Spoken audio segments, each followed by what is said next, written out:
نے کا یہ میسج دیا ہے کہ ابھی گھبراؤ نہیں، اسٹیبلشمنٹ کو میسج دیا گھبراؤ نہیں، ہم تیار ہیں کہ شہباز شریف صاحب کو عائد کرنے کے. دوسروں نے کہا یہ کہنا شروع کر دیا مریم اہل ہو سکتی ہیں، وہ ان کی جگہ آ سکتی ہیں. آج مریم نے بھی کہہ دیا کہ بھئی میرے باپ کی طرح ہیں اور میرا تعلق باپ بیٹی کا تعلق ہے، وہی صدر ہیں، میں ان کے پیچھے کھڑا ہونا فخر محسوس کروں گی، لیکن حتمی فیصلہ نواز شریف کو کرنا ہے.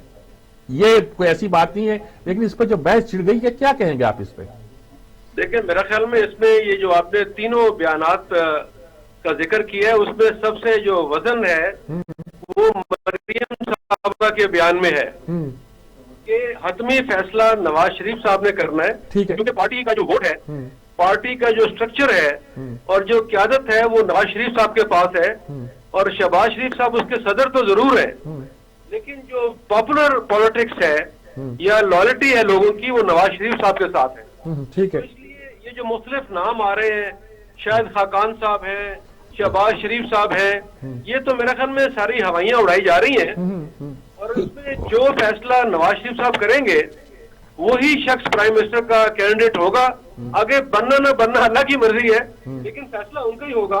اور دوسری بات میں آپ کے علم میں اور لے آؤں کہ پارٹی کے اندر بھی جو لائکنگ ہے، ایکسپٹنس ہے اور جو لیڈرشپ ہے وہ نواز شریف یا مریم صاحبہ کے پاس بہت زیادہ ہے. نہیں، یہ آپ کی بات بالکل درست ہے، لیکن اصولی طور پر یہ کہنا کہ کی صورتحال میں صدر شہباز شریف ہیں وہ صدر ہو سکیں، کی بات نہیں، آپ نہ ادھر ادھر کی باتیں کریں، لیکن یہ بات بھی اتنی ہی درست ہے کہ اب نواز شریف کوالیفائی ہو جاتے ہیں، اہل ہو جاتے ہیں الیکشن لڑنے کا، تو پھر شہباز شریف بھی تو امیدوار نہیں رہیں گے، خود ہی وہ چاہیں گے کہ نواز شریف وزیر اعظم ہو. یعنی یہ صورتحال تو ایسی پیدا ہو سکتی ہے. اس لیے میرے خیال میں اگر جو بیان دیتے ہیں ٹلٹ ہونے کے باوجود کوئی ان میں کنٹراڈکشن نہیں ہے ایسی بڑی. میرا خیال میں جو آپ نے فرمایا کہ نواز شریف صاحب کے اگر کیس ختم ہو جاتے ہیں، جس کی مجھے توقع کم ہے، لیکن وہ تو پھر یقیناً اگر نواز شریف صاحب ہوں گے تو وہی امیدوار ہوں گے، پھر تو کوئی اور بندہ ہوگا نہیں، وہ وڈرا کر لے گا اور وہ بات بھی نہیں کرے گا. لیکن اگر نواز شریف صاحب نہیں ہے تو پھر ان کا نامنی ہی پرائم منسٹر بنے گا اور وہی شخص یا محترمہ قیادت کریں گی پارٹی کی. یہ آپ بالکل درست کہہ رہے ہیں، لیکن اس میں تو پھر وہ بات آ جاتی ہے جو زیر خانہ کہی جا رہی ہے کہ صاحب گویا یہ میسج دے دیا گیا ہے کہ اگر آپ کو ہماری پاکستان میں موجود قیادت ہی ایکسیپٹیبل ہے، شہباز شریف ایکسیپٹیبل ہے، تو ہم اس کے لیے اگری کرتے ہیں. یہ ایک بات چل رہی ہے، زرداری صاحب کا بیان آ رہا ہے اور لندن سے آنے والی اس طرح کی افواہیں اڑا رہے ہیں کہ ان سے ادھر بھی رابطے ہو رہے ہیں اور انہوں نے کنسنٹ دے دی ہے. یہ بات بھی چل رہی ہے، اس پہ کیا کہیں گے آپ؟ سر یہ دیکھیں، آپ جانتے ہیں کہ یہ کوئی نیا نعرہ یا نئی بات نہیں ہے. یہ مشرف صاحب کے زمانے سے 99 سے یہ باتیں اڑائی جاتی ہیں، کہی جاتی ہیں، لیکن یہ ساری باتیں ناقابل یقین ہیں. اور میں تو شروع دن سے ہمیشہ آپ کے پروگرام میں بھی کہتا رہا ہوں کہ 99 میں بھی یہی کہا گیا تھا کہ اچھا یہ ان کو بھیج دیں، ان کو پرائم منسٹر بنا لیں، فلاں کر لیں، لیکن یہ بات کبھی قابل قبول نہیں ہوئی، نہ نواز شریف صاحب کو نہ پارٹی کو. مطلب آپ کا یہ ہے کہ یہ تو افواہیں ہی ہیں، لیکن یہی ہے کہ حتمی فیصلہ تو بہرحال اس میں کوئی شک نہیں ہے کہ نواز شریف کو ہی کرنا ہے. اور اگر پریزنٹ سچویشن ہو تو شہباز شریف ظاہر ہے کہ نواز شریف کی فرسٹ چوائس ہوں گے، شاید خاقان عباسی نہیں ہوں گے یا کوئی اور نہیں ہوگا. دیکھیں نواز شریف صاحب سے جب بھی موقع ملا ہے مجھے بات سننے کا یا رابطہ ہوا ڈائریکٹلی یا انڈائریکٹلی، تو انہوں نے دو ہی باتیں کہی ہیں کہ ایک تو وہ کسی قسم کی ڈیل کرنے نہیں جا رہے، جو میری اب تک اطلاع یہ ہے، اور دوسرا یہ ہے کہ وہ کسی کمپرومائز پہ تیار نہیں ہے لیس دین نیو الیکشنز. اور دوسری بات یہ ہے کہ وہ جو آپ نے فرمایا کہ جی وہ نامنیٹ کریں گے شہباز شریف کو، تو ابھی تک میں نے اس طرح کا کوئی اشارہ یا بات ان سے نہیں سنی. ٹھیک بات ہے، ٹھیک بات ہے. بہت شکریہ آپ کا ڈاکٹر سعید الہی صاحب، بہت شکریہ، آپ نے بہت تفصیل کے ساتھ ہر بات کو کلیئر کر دیا. بہت شکریہ ڈاکٹر صاحب، آپ نے وقت دیا. ظاہر ہے کہ ان کا رجحان یہی ہے کہ یہ نواز شریف پارٹی کا بڑے لوگ نواز شریف کے کرتے ہیں، اور جب لوگ نواز شریف اور شہباز شریف کو کمپیئر کرتے ہیں تو سب کا ووٹ نواز شریف کے ساتھ ہوتا ہے. شہباز شریف کے ساتھ ہوتا ہے کہ اس کے پریکٹیکل کام کرنے دو، اور اگر یہ اس پریزنٹ سچویشن میں اگر کوئی ملک کے اندر یا کسی کو کام کرتا آگے بڑھتا ہوا شہباز شریف کو راستہ ڈھونڈ لیتا ہے تو نواز شریف کہیں گے ٹھیک ہے. لیکن میر صاحب معاملہ نواز شریف اور شہباز شریف کے درمیان تو نہیں ہے. یہاں پر تو بات شہباز شریف اور مریم نواز صاحبہ کی جاتی ہے جس میں دو دھڑے یا دو نظریات تو نواز شریف اور شہباز شریف کے درمیان ہی ہے. وہی موقف ہے. مریم کا موقف وہی ہے جو نواز شریف کا موقف ہے. مریم اگر کوالیفائی ہوتی ہے تو اس کے نتیجے میں کیا نکلتا ہے وہ ایک الگ کہانی ہے. ٹھیک ہے میر صاحب اگلے موضوع کی طرف بڑھتے ہیں. خیبر پختونخوا کے الیکشن ہوئے, کل بھی ہم نے اس پہ بات کی, اور پہلے مرحلے کے الیکشن میں کوئی شکست اور جمعیت علماء اسلام فے مولانا فضل الرحمان کی جماعت اوبر کے سامنے آئی ہے. عمران خان صاحب نے آج یہ کہا کہ شاید ہم نے غلط لوگوں کو ٹکٹ دیا جس کی وجہ سے شکست سبب بنی, اور اگلے مرحلے میں وہ کہتے ہیں کہ میں خود نگرانی کروں گا. لگتا ہے کہ شاید کچھ نتائج تبدیل ہوں گے. وہ کسی نے تبصرہ کیا کہ ساتھی کہہ رہے ہیں بس کرو اب, کہ اب جس چیز کو آپ اپنے ہاتھ میں لیتے ہو گویا کہا یہ نہیں وہ بگڑ جاتی ہے. کہ آپ نے چینی کا مسئلہ اپنے ہاتھ میں گیا بگڑ گئی, آپ نے گندم کا لیا بگڑ گئی, آپ نے کہا اچھی نگرانی میں کروں گا. پہلی بات تو یہ ہے کہ آپ یہ کہتے ہو کہ اس وقت جو کچھ ہوا وہ غلط نگرانی کی وجہ سے ہوا, غلط فیصلوں کی وجہ سے ہوا, اور اس میں ہماری پارٹی کی پالیسیوں کا یا ان کی کارکردگی کا کوئی تعلق نہیں ہے. یہ کہنا چاہتے ہو. یہ کیوں نہیں کہنا چاہتے کہ جو قیادت میں نے خیبر پختونخوا میں دی تھی وہی غلط تھی. پرانی قیادت جب آئی تھی ہماری حکومت بنی تھی تو ہم 2/3 نہیں تھے, لیکن پرویز خٹک نے ہمیں 2/3 لے کے دی.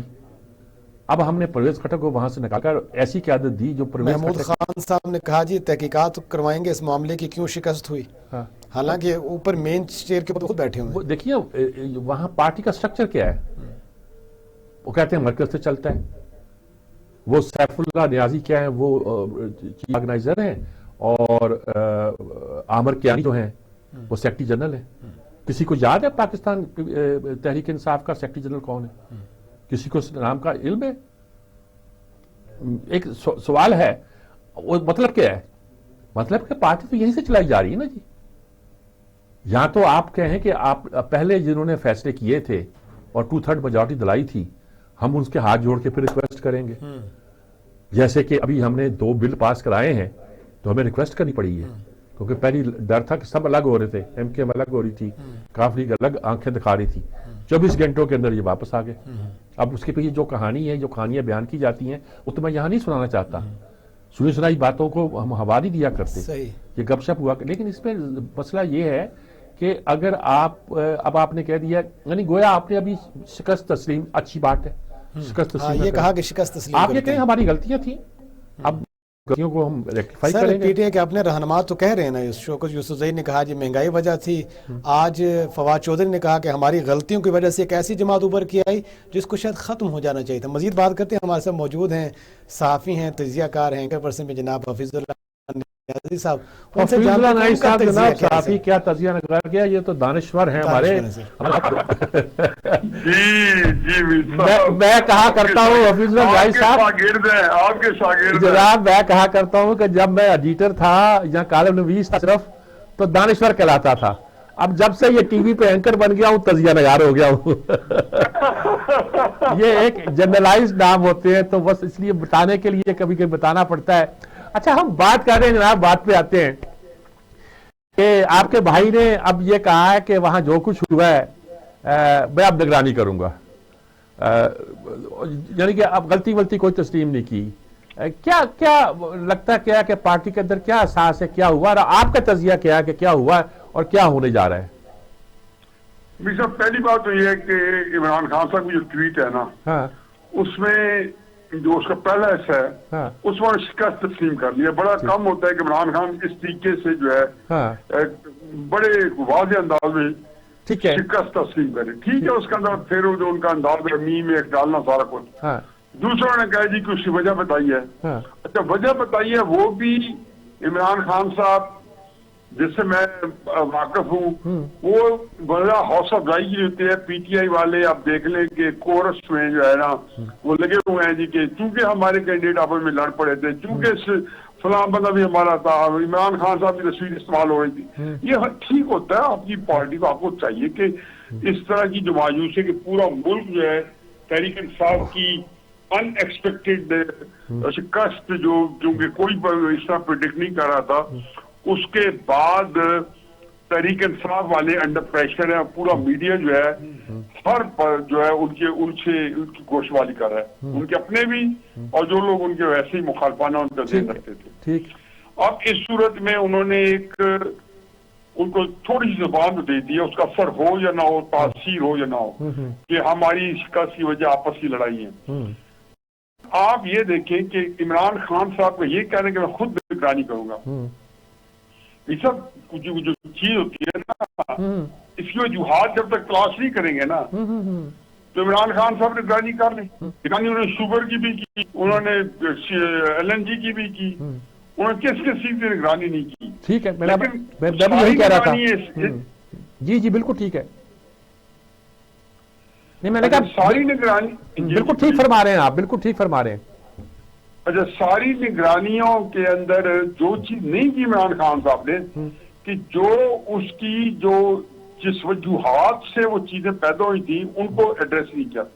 اب اگر ویریبلز وہی ہیں, مہنگائی بھی ہے, اگر اس کے بیڈ گورننس بھی ہے, محمود خان جو ہے جس کو بزدار پلس کہتے ہیں, بزدار وسیم اکرم پلس ہے اور محمود خان بزدار پلس ہے, اور اس کے بعد وہاں پہ 3 4 5 جو ہے ڈیفیکٹو وہ چیف منسٹر بھی ہیں, شرام ترکئی بھی ہے, پرویز خٹک بھی ہے, شاہ فرمان جو ہے فرمان بھی ہے, اور اسی طریقے سے اور بھی سارے لوگ جو ہے وہاں انفلوئنشل ہے, وہاں پہ بھی ہے.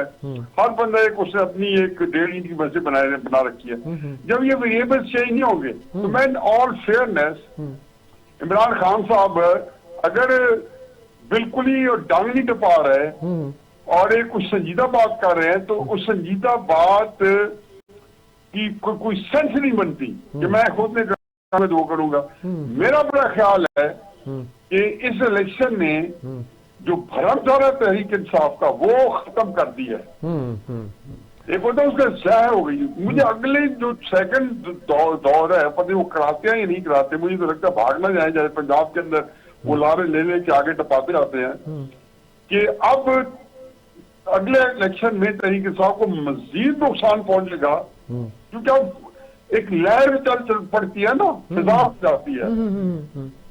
اب کوئی لوگ جو سمجھتے تھے, جن کو ایک میڈیا کے تھرو عمران خان 4 5 6 دن پہلے بھی آخری بیان ان کا یہی تھا, آج کی تقریر سے پہلے جو 3 4 دن پہلے تقریر کی, کہ چونکہ کے پی کے اندر ہم نے کامیابی کے جھنڈے گاڑے ہیں تو ہمارا شکل ہے. اب یہ بات 4 دن پہلے سے کہہ سکتے تھے, یہ بات کل اگر تقریر تو نہیں دہرا سکتے. یہ تو دہراتے رہیں گے کہ جی ملک لوٹ کے کھا گئے, کیا اس کا اثر ہو یا نہ ہو, لیکن اس بات کی اب حقانیت جو ہے وہ تحلیل ہو چکی ہے. حقانیت اگر تھی یا نہیں تھی اسے قطع نظر.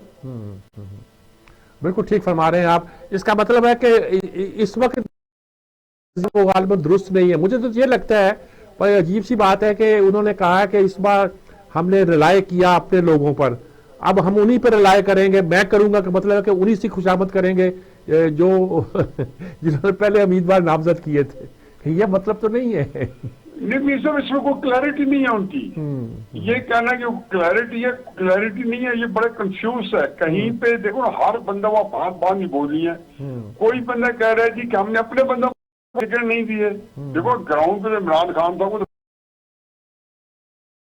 کیونکہ یہ تو ایم پی ایم این اے کی حد تک بھی عمران خان کو کبھی تمہیں نہیں معلوم, اور وہ جو ان کے کام میں بھر دیتا اسٹرانگ آدمی اس حلقے کا ہوتا ہے. لیکن یہ تو ایسا چھوٹے لیول کا الیکشن تھا کہ جس کے اندر تحریک انصاف کو نہیں ہارنا چاہیے تھا. ٹھیک بات ہے. اس کے اندر حکومت وقت کا انفلوئنس ہوتا ہے. آپ بلجاتی پارٹی پار ہے, 2/3 میجورٹی ہے, میں نے ایم پی آپ کے ہیں, تو آپ کا لامحالہ سوکھ 2 4 5 10% زیادہ ہوتا ہے. ٹھیک بات, ٹھیک بات. اب ان حالات کے اندر اگر آپ نے رزلٹ نہیں لیے, جبکہ ساری میڈیا پہ آپ اتنا زبردست طریقے سے اپنی پروجیکشن کر رہے ہیں اور آپ نہیں کر سکے, تو یہ عمران خان صاحب یہ ٹھیک ہے کہ ان کو مثبت طریقے سے ہینڈل کرنا چاہیے, ہر لیڈر کو کرنا چاہیے, حوصلہ افزائی کرنی چاہیے, لیکن اصل چیز سے چشم پوشی نہیں کرنی چاہیے کہ ان کے معاملات جو ہیں وہ انتہائی دگردو ہیں, اور اکانومی سے لے کے گورننس سے لے کے مہنگائی سے لے کے ان کی سیاست سے لے کے ہر چیز جو ہے ابتری کا شکار ہے. بالکل ٹھیک ہے, بالکل ٹھیک لفظ استعمال کیا ابتری کا لفظ آپ نے, بالکل درست استعمال. بہت شکریہ آپ کا فضل العزیز صاحب, بہت شکریہ آپ کا, بہت شکریہ فضل العزیز صاحب, آپ نے وقت دیا. بڑی تجزیہ انہوں نے کیا. یہ مہر میں راز درون خانہ ہے نا جی, سمجھتے ہیں عمران کو جتنا یہ سمجھتے ہیں کم لوگ سمجھتے ہیں. میں تو ہنس کا کیا کہتا تھا کہ ہمارے عمرانیات ہیں یہ, تو یہ ان کا تجزیہ درست ہے کہ بھی آپ کو یہ اندازہ نہیں ہے کہ شکست کی وجہ کیا, یہاں آپ چھپانا چاہتے ہیں. آپ اب بھی یہ کہنا چاہتے ہیں کہ جو ہم نے خیبر پختونخوا میں کام کیا, اگر آج بھی آپ یہی کہہ رہے ہیں تو اس کا مطلب آپ کو پتہ ہی کچھ نہیں ہے.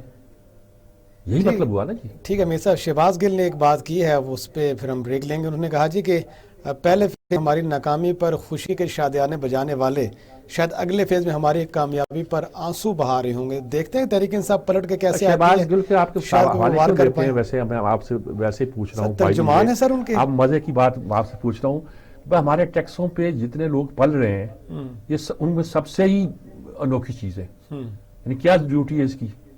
صرف اس طرح کے الٹے سیدھے بیان دینا, ہوں گے بونگے بیان. تو کیوں آپ اس کو اتنا کرتے ہیں؟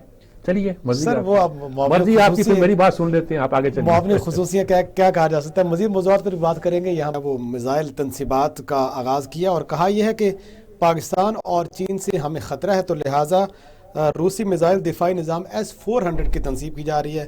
اور خبریں یہ بھی آ رہی ہیں بھارتی میڈیا سے کہ ایک ہفتے کے دوران اس کی انسٹالیشن مکمل ہو جائے گی. سر, بھارت کیا پیغام دینا چاہتا ہے پاکستان کو, اور پھر چین کا نام بھی لے رہا ہے؟ اصل پاکستان کی سرحد پر نصب کر رہا ہے چین کے خلاف. ہاں, صدقہ جاواں. اور بات یہ ہے کہ دیکھیے, وہ دفاعی میزائل نصب کرنے کا مطلب یہ ہے کہ وہ پاکستان کی میزائل ٹیکنالوجی سے خائف ہے. اس میں کوئی شک نہیں ہے کہ پاکستان کی دفاعی میزائل جو ٹیکنالوجی ہے وہ بہت اسٹرانگ ہے. اب ان کے توڑ کے لیے اس نے روس سے یہ نظام خریدا ہوگا اور اس کو نصب کر رہا ہے اور بتا رہا ہے کہ میں اس کو اس لیے نصب کر رہا ہوں. دیکھیے, امریکہ نے پھر اس کو نظام نہیں دیا, بھی کوئی ایسا نظام نہیں دیا. اور ویسے ہمارا جو میزائل ٹیکنالوجی ہے وہ اتنی ایڈوانس ہے کہ ہم اس کے جواب میں بھی بہت کچھ کر سکتے ہیں. اور آپ دیکھیے گا, آج ہی کروز میزائل کا تجربہ ہوا ہے, تو ہم بے خبر نہیں ہو گئے اس سار کو توڑنے کے لیے. ہمارے پاس بہت کچھ ہوگا, اور آنے والے دنوں میں شاید اس کی آپ کو خبر بھی سن لیں, آپ کو اندازہ ہو جائے کہ ہم کیا کرتے ہیں. بنیا تھر تھر کانپ رہا ہے, اور جنگ کی ہمت تو نہیں اس پہ کبھی پڑے گی, لیکن یہ ہے کہ گیدڑ ببکیاں وہ دیتا رہتا ہے. یہ بھی ہے گیدڑ ببکی, اور میں کیا کہہ سکتا ہوں. میر صاحب, وہ جب پچھلے عرصے میں جب چین کے ساتھ ان کا کچھ معاملات ہوئے تھے تو اچھی خاصی درگت بنائی تھی, تب سے وہ چائنا کا نام بھی پاکستان کے ساتھ جوڑنے کی کوشش کرتے ہیں. مزید اس حوالے سے بات کرتے ہیں. ہمارے ساتھ موجود ہیں کرنل ریٹائر فاروق چیمہ صاحب, دفاعی تجزیہ کار بھی. فاروق چیمہ صاحب جی, یہ ماشاءاللہ ہمارے دو آج کل تو ان کا ڈرامہ چل رہا ہے جی, بچھڑ گئے ماشاءاللہ. انہوں نے ایسٹ پاکستان میں رہے ہیں اور وہاں کی صورتحال پہ ایک بہت اچھی کتاب لکھی ہے, اور پچھلے دنوں ان کی تقریب رہنمائی بھی تھی ایک طرح کی. میں بھی حاضر تھا وہاں چند کلمات کے لیے, اور اب ڈرامہ چل رہا ہے ان کا ماشاءاللہ. اسی پر بہر کتاب پر ڈرامہ بنانا بڑی بڑی بات ہوتی ہے. سر لائن پر چلیے ان سے بات کرتے ہیں. السلام علیکم کرنل صاحب. السلام علیکم سر. کرنل صاحب, کیا صورتحال ہے؟ یہ بھارت نے دفاعی اپنا میزائل کوئی نصب کر لیے ہیں, اور S-400 جو بھی ہے. میں ہمیشہ کہا کرتا ہوں کہ ہماری میزائل ٹیکنالوجی ان سے سپیریئر ہے, اس سے ڈر کے مارے وہ روس کے پاس گیا ہوگا اور اس نے یہ حصار خریدا ہوگا بڑے پیسے دے دلا کے. کیا ہم یعنی کہ ہمارے لیے کیا اس پہ دفاعی نقطہ نظر سے کیا پیغام ہے؟ دیکھیں جی, یہ انڈیا ہمیشہ ہی ہمارے خلاف تیاری تو کرتا رہتا ہے. یہ کوئی آج کی بات نہیں ہے کہ انہوں نے ہمارے لیے خریدا. یہ جو سسٹم ہے رشیا کا S-400 ایئر ڈیفنس سسٹم, یہ 2007 میں انہوں نے آپریٹ کیا تھا, آپریشن میں لائے تھے. اچھا, رشیا نے بنایا تھا. اور 2014 میں اس کا پہلا بائر چائنا تھا. پھر اس کے بعد جن لوگوں نے کچھ حاصل کیا ہے اور ان کو جب مل رہے ہیں, ان میں سعودی عرب ہے, لے چکے ہیں, ترکی لے چکا ہے, انڈیا کے پاس بھی اب پہنچ گئی ایک بیٹرین کی, بیلاروس اور سربیا ان کو بھی مل رہے ہیں. تو یہ as a matter of fact کوئی اچھوتا ہتھیار نہیں ہے. اگرچہ اس کی کیپیبلٹی ٹھیک ہے, اچھی ہے. سپیڈ اس کی جو ہے 4.8 کلومیٹر جو پر سیکنڈ,